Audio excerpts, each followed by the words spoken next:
Hey crew, it's Mike with Riding in the Ozarks, and Harley Davidson has announced a new awesome looking Apex custom paint scheme.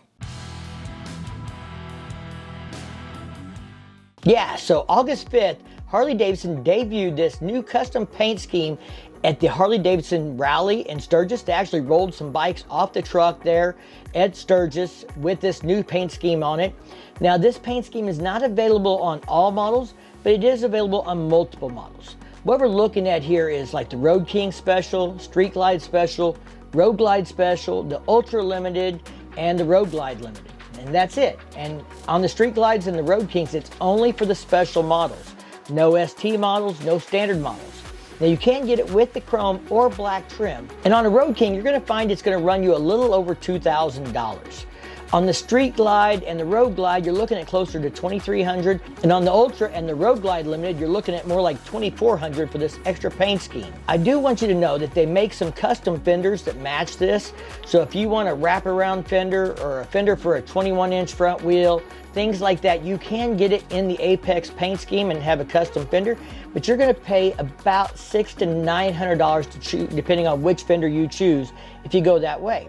They also offer chopped and full tour packs with this paint scheme on, but you're going to be looking at $1,500 to $1,700 for packs in those price ranges, depending on which model you choose. So if you really got to have a Street Glide Special, but you want a chopped tour pack to go with it, you can get it in the Apex, but by the time you combine those things, you're probably looking at more like $4,000. And if you go with some kind of special front fender, you're looking at $4,500 to $5,000 just to get those things with the Apex paint on them. Now, I really dig this paint and it's great, but I just can't afford that myself. Now, let's talk about the paint itself and what we're getting here. So this is a vivid black base with a gauntlet gray with a bright orange kind of trim in the middle, and there are the bar and shield logos subtly faded in and out of the gray here in different places. And I think that's really cool, but this is not a gunslinger paint job like you see on the CVOs or on the Arctic Blast. This is actually being painted in-house by Harley Davidson at their York plant or at their Tomahawk operations. And I know some people are gonna say, well, it's just paint and that's too expensive. For one, it's just another option. You know, if you don't want it, you don't want it, and that's fine. But I mean, if you've got the money, you got that I don't give a shit money, and you want this paint scheme, then you know, it's there as an option for you. And I do have to say, I really like the paint scheme they've come up with. Now, this is not a limited edition though.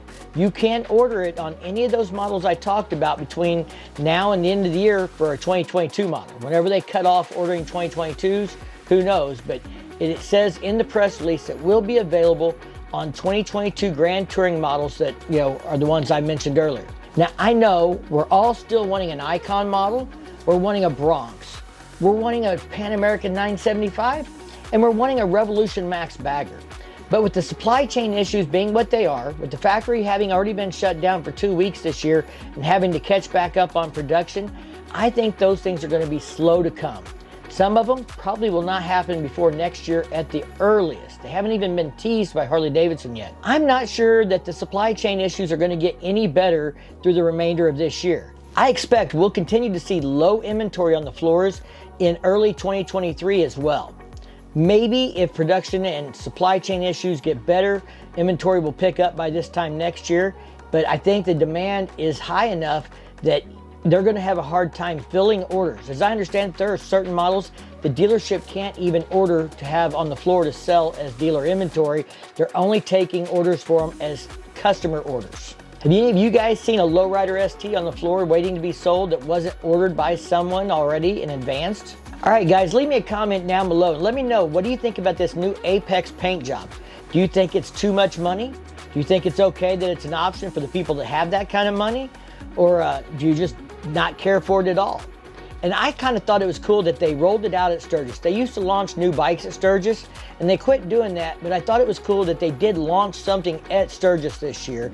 So I thought that was a good idea, a good marketing mechanism to get that out there at Sturgis, where there's a lot of press coverage and a lot of builders and a lot of people there in Sturgis already. I have to say, if I had I don't give a fuck kind of money, I'd be looking at a new Street Glide with the chopped tour pack and the Apex paint scheme pretty hard. Of course, I'd probably want a 131 and a bunch of other stuff to go with it too. All right, guys, if you like this video, give it a big thumbs up. If you do that YouTube thing, check out the content on my channel. And if you dig it, hit that subscribe button down below. Ring that bell to be notified the next time I drop a new video.